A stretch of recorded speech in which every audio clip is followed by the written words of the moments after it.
नमस्कार रसिक हो, कार्यक्रमात आपलं मनपूर्वक स्वागत। भारतीय सिनेसृष्टी 100 वर्ष पूर्ण करतेय। अर्थातच मराठी सिनेमा सुद्धा 100 वर्ष पूर्ण करतोय। 100रीचा हा टप्पा गाठत असताना मराठी सिनेमा राष्ट्रीय पुरस्कारांमध्ये बाजी मारतोय आणि त्याचबरोबर आंतरराष्ट्रीय महोत्सवांमध्ये सुद्धा रसिकांचं आणि जाणकारांचं लक्ष वेधून घेतोय। ही सगळी मराठी सिनेमाची प्रगतीकडे होत असलेली वाटचाल पाहत असताना मागे वळून पाहणं हे निश्चितच जितकं रंजक आहे तितकंच नव्यानी काही जाणीवा करून देणारं सुद्धा। मराठी सिनेमाच्या बाबतीत जर बोलायचं झालं तर काही ठळक प्रवाह आपल्याला नक्की बघायला मिळतात। ग्रामीण जीवनाचं दर्शन घडवणारा मराठी सिनेमा किंवा तमाशा प्रधान मराठी सिनेमा, कौटुंबिक मराठी सिनेमा, सामाजिक मराठी सिनेमा आणि त्याचबरोबर सगळ्यात महत्त्वाचं म्हणजे आपल्या सगळ्यांना भावणारा विनोदी चित्रपटांचा प्रवाह।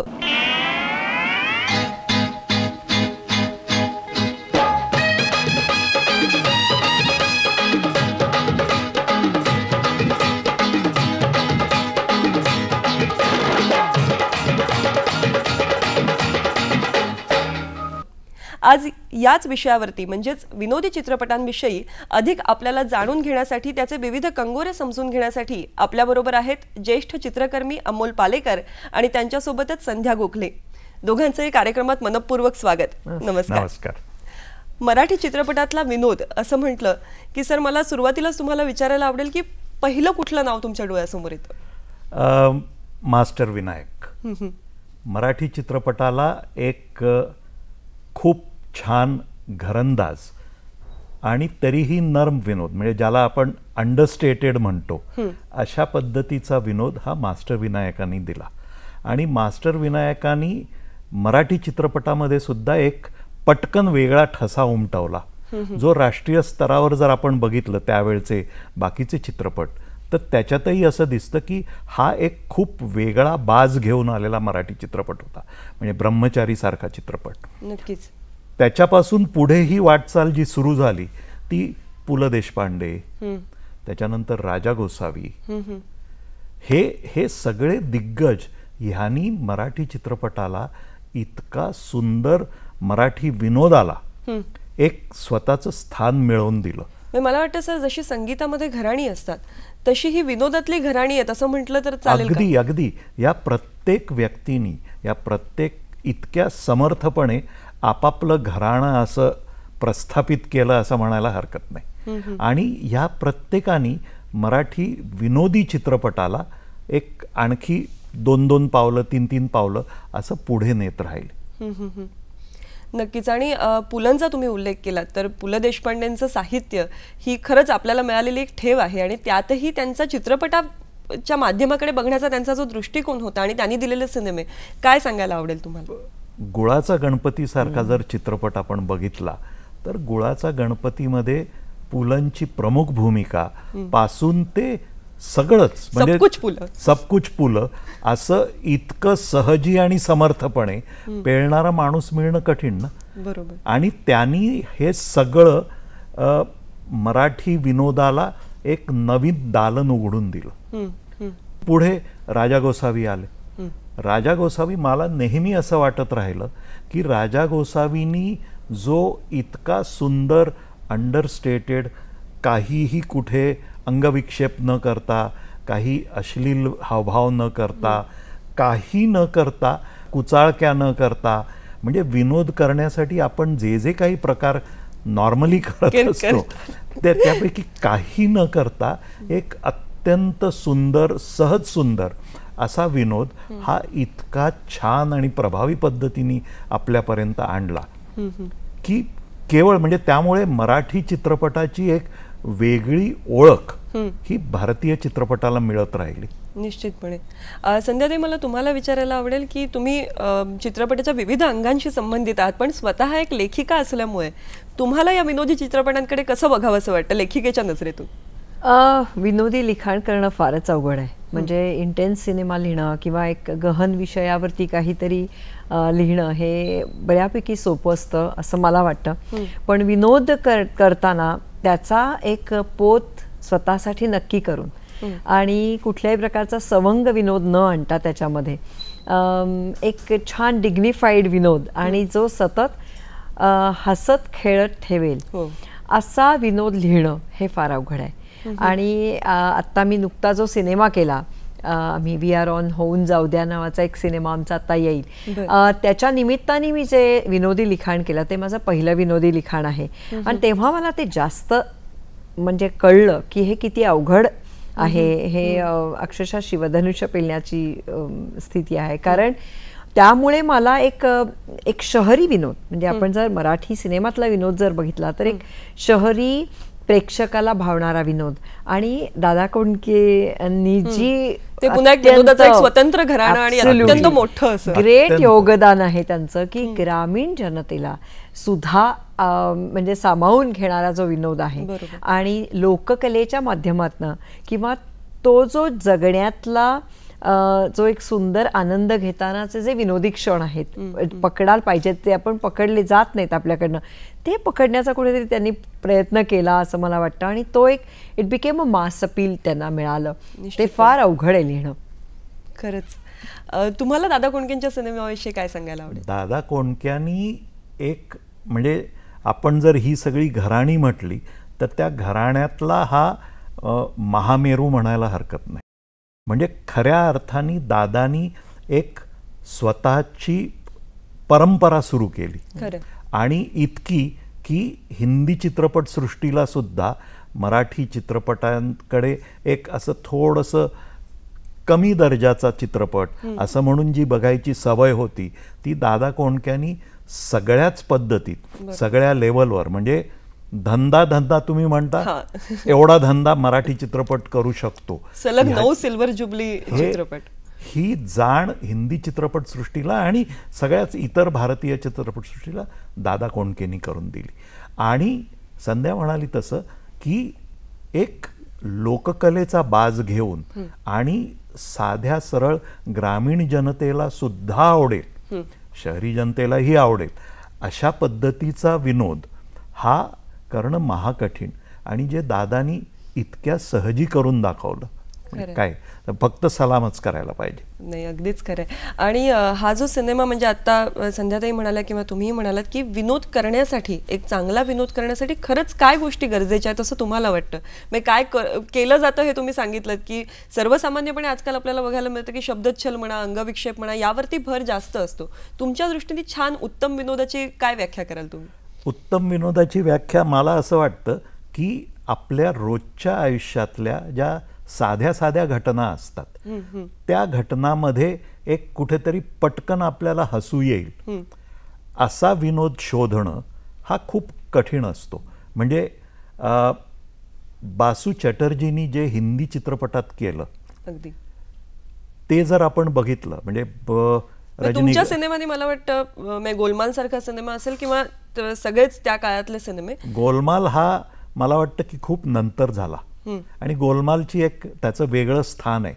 परंतु त्याच्या आधी रजनीगंधा, छोटी सी बात, चितचोर, अपने पराये, बातो बातो में हे जे सगळे चित्रपट बासुदांनी केले त्याची जातकुळी जर आपण बघितली तर ती कुठेतरी राजा गोसावीच्या ह्याला जवळ जाणारी, त्याच्याशी साधर्म्य साधणारी अशी ती जातकुळी होती. आणि त्याच्यात कुठेही काही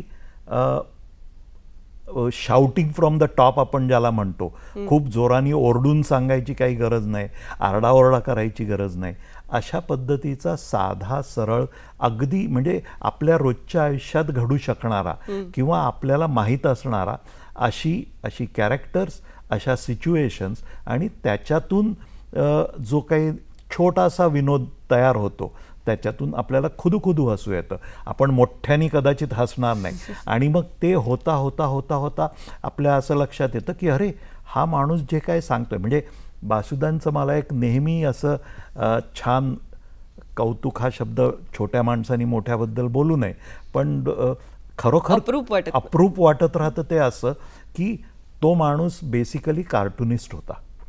तर त्याच्यातला कार्टुनिस्ट आणि त्याच्यातला हा एक छोटंसं काहीतरी व्यंगावर बोट न ठेवता पण तरीही आपण त्याच्यातून काय विनोदी काय शोधू शकतो रोजच्या आयुष्यातला, ज्याच्यामुळे आपल्याला अरे असं करून पटकन हसू येईल, अशा पद्धतीचा हा सगळा सिनेमा बासुदांनी जो केला. आणि हा खरं म्हणजे मला त्याचं कनेक्शन नेहमी राजा गोसावी, दामोअण्णा मालवणकर, मास्टर विनायक, पु ल देशपांडे या सगळ्यांना खूप जवळीक साधणारा असं मला वाटत राहिलं. पण तो हिंदीमध्ये घडला, मराठीमध्ये तोपर्यंत त्याची पिछेहाट झाली होती. म्हणजे जेव्हा माझे सिनेमा यायला सुरुवात झाली तेव्हा मराठीमधला विनोद हा थोडा कमी व्हायला लागला होता. बरोबर.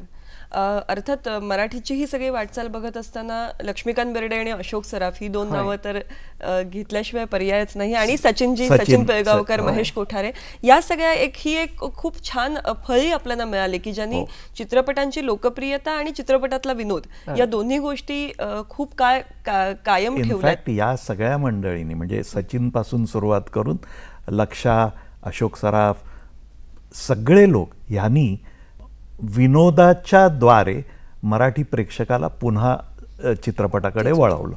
म्हणजे दादा कोंडकेंनी ज्या अशा एका उंचीवर मराठी चित्रपट नेऊन ठेवला होता त्याच्यानंतर तो सस्टेन करणं किंवा ते पुढे नेणं याचं काम या मंडळींनी केलं. आणि ते सगळे त्यांच्या पद्धतीने म्हणजे प्रत्येकाने स्वतःचा एक ठसा उमटवत, स्वतःचं एक घराणं निर्माण करत, असं करत त्यांनी तो जो विनोद पुढे पुढे पुढे पुढे नेत राहिला आणि मराठी प्रेक्षकाला पुन्हा एकदा चित्रपटाकडे वळायला भाग पाडलं. नक्कीच. आपण इतके छान गप्पा मारत आहात विनोद या विषयावरती आणि मला वाटतं हसण्यासारखं खरंच आयुष्यात दुसरं टॉनिक नाही. तेव्हा हसत हसतच एक छोटासा ब्रेक घेऊया आणि पुन्हा या चर्चेसाठी भेटूया.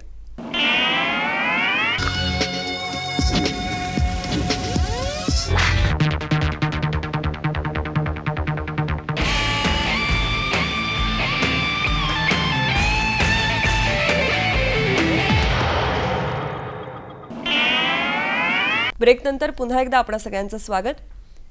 मराठी चित्रपटातला विनोद आणि त्याची वाटचाल याविषयी अमोल पालेकर आणि संध्या गोखले यांच्याशी आपण गप्पा मारतोय. संध्याताई, हा जो सगळा एकंदर काळ आहे, अनेक कलावंत असे की जे आपल्या मनात अगदी घर करून राहिले, ते आणि त्यांचा विनोद आजही नुसत्या आठवणींनी सुद्धा हसू येतं. तुमचे असे आवडीचे कलाकार कोण? आत्ता पालेकरांनी घेतलेली जी नावं आहेत त्याच्याबरोबरीने शरद तळवलकर, निळू फुल्यांनी ज्या प्रकारचा अप्रतिम काहीही न करता असा जो हावभावांनी किंवा असा जो एक विनोदाला एक वेगळाच म्हणजे परिमाण दिलं ते मला फार आवडायचं, अतिशय आवडायचं. किंवा गणपत पाटील म्हणजे तमाशाच्या त्या सगळ्या फ्रेमवर्कमध्ये किंवा लोककलेच्या फ्रेमवर्कमध्ये त्यांनी ज्या प्रकारचा नाचाची भूमिका आणि गणपत पाटलांनी जो विनोद आणला तर तो मला असं वाटतं की त्याला एक कारुण्याची झालर पण होती आणि तो सतत हसवतही ठेवायचा. तर मला हे पण लोक खूप महत्त्वाचे वाटतात.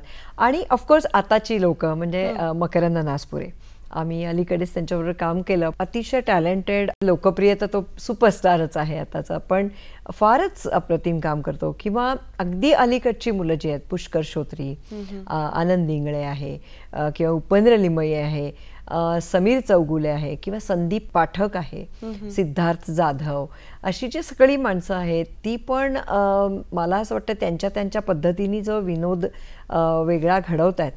तर मला असं वाटतं की ते पण इक्वली म्हणजे त्यांचीही नावं पुढे घेतली जातील की खूप महत्त्वाचे कलाकार आहेत विनोदी. किंवा दिलीप प्रभावळकर हे एक दुसरं महत्त्वाचं नाव आहे की जे मध्यमवर्गीय शहरी आणि अशा प्रकारची कॅरेक्टर्स होती त्यांची किंवा आणि खूपच सुंदर. तुमचे चित्रपट म्हटल्यानंतर आमच्या डोळ्यासमोर जे चित्रपट येतात, ध्यासपर्व असेल, कैरी असेल, अगदी अलीकडचा धुसर असेल, समांतर असेल, हे सगळे तसे गंभीर विषयाकडे झुकणारे चित्रपट. तर तुम्ही विनोदी चित्रपट केला ही पहिल्यांदा एक आमच्यासाठी बातमी आहे. हो हो.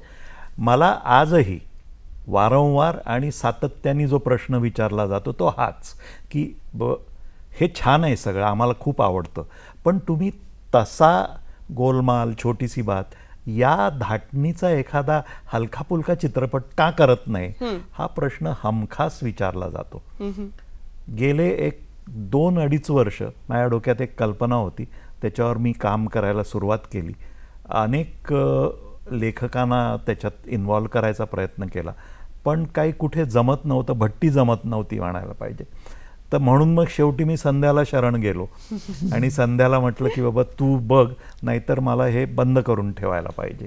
आणि मग संध्यानी जे एक अतिशय सुंदर, म्हणजे जवळजवळ एक 6-7 फॅमिलीज, आणि त्या 6-7 फॅमिलीजमधले एक 15-20 माणसं 15-20 माणसं, आणि ते प्रत्येक माणूस हा त्याची एक विशिष्ट व्यक्तिरेखा घेऊन उभा राहिलेला.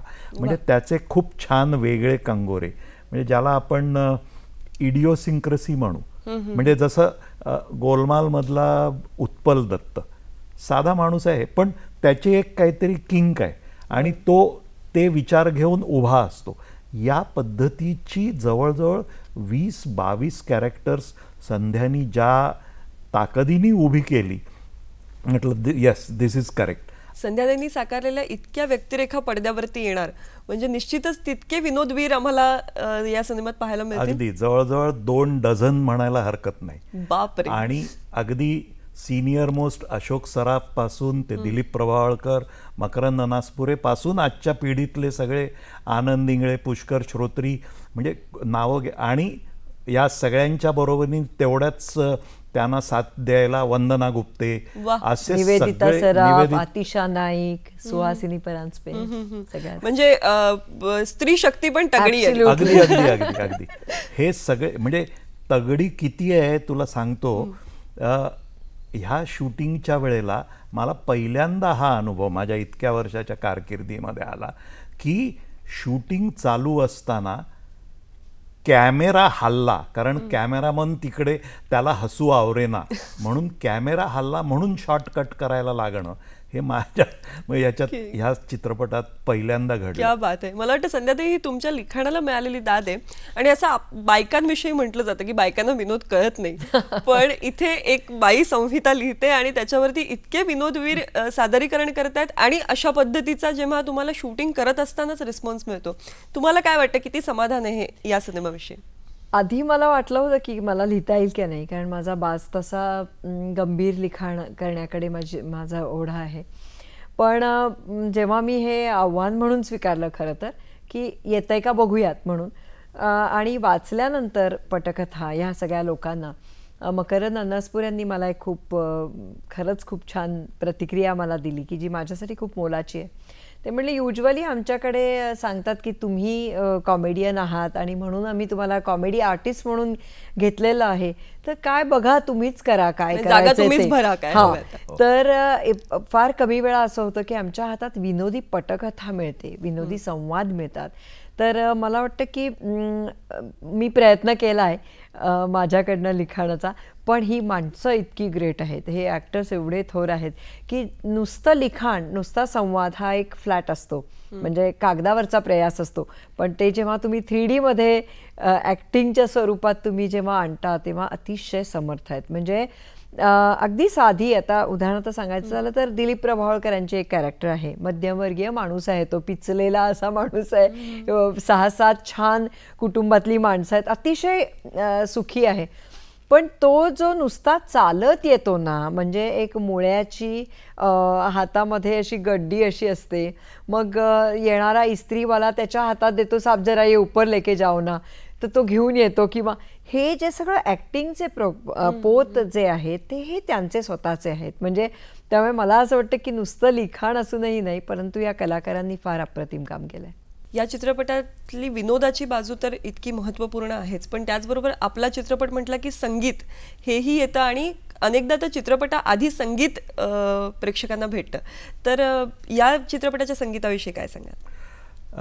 विनोदी चित्रपटाचं संगीत हा संध्या म्हणाली त्याप्रमाणे जसा विनोद लेखनातून किंवा परफॉर्मन्समधून आणणं कठीण असतं, तसं त्याच्यासाठी असणारं संगीत ह्याच्यासाठी खूप वेगळा विचार करायला लागतो.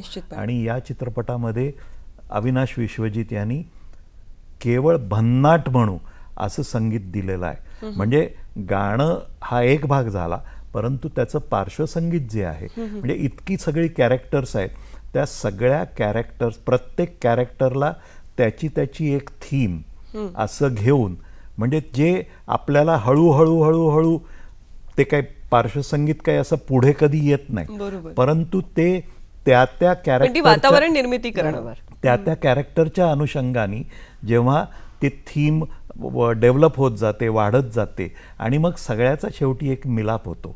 किती गाणी आहेत चित्रपटात? ते चित्रपटात गाणं एकच आहे, परंतु ते वेगवेगळ्या सिच्युएशन्सना येतं. अच्छा. आणि हे गाण्याचे शब्द किंवा हे गाणं सुद्धा इतकं जोशपूर्ण आहे की आत्ताच्या तरुणाईला अत्यंत भावेल. आणि त्याचा जो रिदम आहे, आम्ही वेगवेगळ्या प्रकारचे 3 पद्धतीची ती कडवी आहेत. एक स्पॅनिश त्याच्यामध्ये तुम्हाला बाज वाटेल, एक मराठी जो एक झांज ढोल ताशे असा बाज आहे, आणि तुम्ही गाणं ऐकल्या असं एक नाचावं असा एक फील येईल. पण तरी सुद्धा त्याच्यामध्ये मेलडी आहे. मग आमच्या दोघांचा कल असा आहे, थोडंसं आम्ही पूर्वीच्या विचारांचे आहोत या बाबतीत. असं म्हणाला की गाण्याला एक सुंदर चाल असली पाहिजे, आणि ती चाल असेल तर नुसती वाद्य आणि नुसतेच ढोल ताशे किंवा अशापेक्षा राग बेस्ड अशी जर हे असेल, चाल असेल, तर ती आम्हाला जास्त आवडते. आणि आमच्या या आधीच्याही सिनेमांमध्ये म्हणजे धूसर असेल, समांतर असेल, धूसरला तर संगीतासाठीचं अवॉर्ड मिळालं होतं, हो, बेस्ट म्युझिकचं. तर आमचा हा प्रयत्न असतो की पार्श्वसंगीतामध्ये सुद्धा किंवा संगीत हे थोडंसं रागसंगीताकडे असेल. या सिनेमात मात्र त्याच्यापासून जरासं आम्ही वेगळं गेलेलो आहोत, तरी सुद्धा एक अतिशय मधुर आणि मस्त गाणं तुम्हाला देतोय आम्ही. इतक्या वर्षांनी पुन्हा एकदा विनोदाकडे बघायला मिळालं या निमित्ताने, एक कलाकार म्हणून, तर कसं वाटलं? खूप मजा आली, अतिशय सुंदर. म्हणजे मला आठवण झाली ती माझ्या त्या काळाची आठवण झाली पुन्हा एकदा. मी म्हटलं त्याप्रमाणे बासू चॅटर्जींचे सगळे सिनेमा आणि नंतर गोलमाल ऋषिदांच्या बरोबर काम करताना नरम गरम वगैरे, हा सगळा जो काळ होता तो एका वेगळ्या पद्धतीने मला पुन्हा एकदा त्याचा आनंद मिळत गेला. यावेळेला मी फक्त कॅमेऱ्याच्या मागे होतो आणि परंतु तो सगळा काळ आणि आम्ही ज्या पद्धतीने ऋषिदांच्या बरोबर काम करताना मजा यायची, बासुदांबरोबर काम करताना मजा यायची, त्यावेळेला ती जी सगळी ॲक्च्युली शूटिंगच्या वेळची मजा असायची ती मजा, आणि इथे हे इतके सगळे अतिरथी महारथी असल्यामुळे ती मजा तेवढी द्विगुणित काय किती पटीने वाढत गेली, यू कॅन इमॅजिन दॅट. आणि यांना सगळ्यांना थिएटरची बॅकग्राऊंड आहे, नाटक करणारी ही सगळी मंडळी आहेत, त्याच्यामुळे एकत्र आल्यानंतर ते रिहर्सल करणं, मग त्याच्यातनं इम्प्रोव्हायझेशन करणं, असा सगळा खूप सुंदर तो सगळं म्हणजे साधलंच आहे ते छान रसायन. आणि सगळ्यात जास्त मजा मला ह्या चित्रपटात आली म्हणजे सर्वसाधारणपणे आपल्याकडे एक नटांची एक जमात आहे ज्यांना मी नरभक्षक म्हणतो. की म्हणजे तो फक्त समोरच्या माणसाला मी काय खाऊन टाकला, मी काय त्याचं केलं बघ असं दाखवून आपापसातली चढाओढ कुठेही तुम्हाला सिनेमात हे करण्यात त्यांना खूप खूप वेगळा आनंद मिळतो. हे सगळे अतिरथी महारथी, सगळे दिग्गज कलाकार हे एका वेळेला एकत्र एका सीनमध्ये असताना कधीही कोणी कुठे या पद्धतीने नरभक्षकपणा केला नाही. एवढंच नाही तर एकमेकाला सांभाळून घेत, एकमेकाला पोषक ह्याला हे केलं तर मी असं केल्याने त्याला आणखी मदत होईल, अशा पद्धतीने ते सगळं आम्ही रिहर्स करताना ह्या सगळ्यांनी इतकं सुंदर केलं. त्यामुळे सेटवर आमच्या सगळं वातावरण होतं ते एक धमाल पिकनिकचं वातावरण होतं. मला वाटतं जसं शीर्षक आहे तसंच वातावरण होतं असं म्हणायला हरकत नाही. अगदी वी आर ऑन होऊन जाऊ द्या ह्याचा एक विशेष फट्टेगिरी असं जे आपण वर्णन करू की म्हणजे नुसती कट्ट्यावर बसून काहीतरी नुसती धमाल करायची आणि त्याच्यातली जी सहजता असते, त्याच्यातला जो एक वेगळा आनंद असतो, त्याच्यातला जो टाइमपास असतो, आणि हे सगळं करत असताना कसला आविर्भाव नाही, काही नाही, आपण काही कोणाला प्रूव्ह करायला बघत नाही आहोत, आपण काही अशा इतक्या सहज पद्धतीने हे जे सगळं घडत गेलं, it was a shear pleasure. की घोरतायत ना हे खाणीत किंवा पोलादाच्या कारखान्यात असल्यासारखं वाटतं. खाणीत अगं पण पिंपळमूळ आणि नागरमोथ्याच्या गुटींना फरक पडला होता ना. करताना जर इतकी धमाल आली असेल तर आम्हाला बघताना किती धमाल येईल, आमची उत्सुकता नक्कीच खूप वाढलेली आहे. म्हणून असा प्रश्न विचारू नये खरं, पण मला विचारावं असं वाटतं की काय विषय आहे या सिनेमाचा, म्हणजे कुतूहल म्हणून. हो नाही, कथा नका सांगू, पण नाही बरोबर आहे. नाही, 2 पिढ्यांमधला हा एक संवाद विसंवाद आणि भांडण असं असतं की छोटे छोटे प्रसंग असतात. उदाहरणार्थ सपोज आपले घरी वडील असतील, एक पेपर घरी येत असतो उदाहरणार्थ, ते त्यांचे शब्दकोडं बाहेर काढतात, आई असते, ते सगळं म्हणजे बाय द टाईम आपण वाचायला जाऊ ते त्या सगळ्या पेपरच्या सगळ्या चिंधड्या झालेल्या असतात ऑलमोस्ट. मग ते आपल्याला वाचायला पण नाही आवडत. मग त्यातनं जी चिडचिड होते, त्यातनं भांडणं होतात. म्हणजे हा एक इतका छोटा ट्रिगरिंग पॉईंट असतो, पण त्याच्यातनं कुठेतरी भांडण होतं आणि त्याच्यातनं जे काही विनोदी प्रसंग निर्माण होतात. मी हे एक अगदी छोटंसं उदाहरण घेतलं, पण अशा वेगवेगळ्या पद्धतीने जे एक भांडण होतं त्यातनं एक मोठं भांडण होतं आणि ते कसं सॉल्व्ह करतात, हे सगळा हा तो प्रवास आहे वी आर ऑन होऊन जाऊ द्या मध्ये.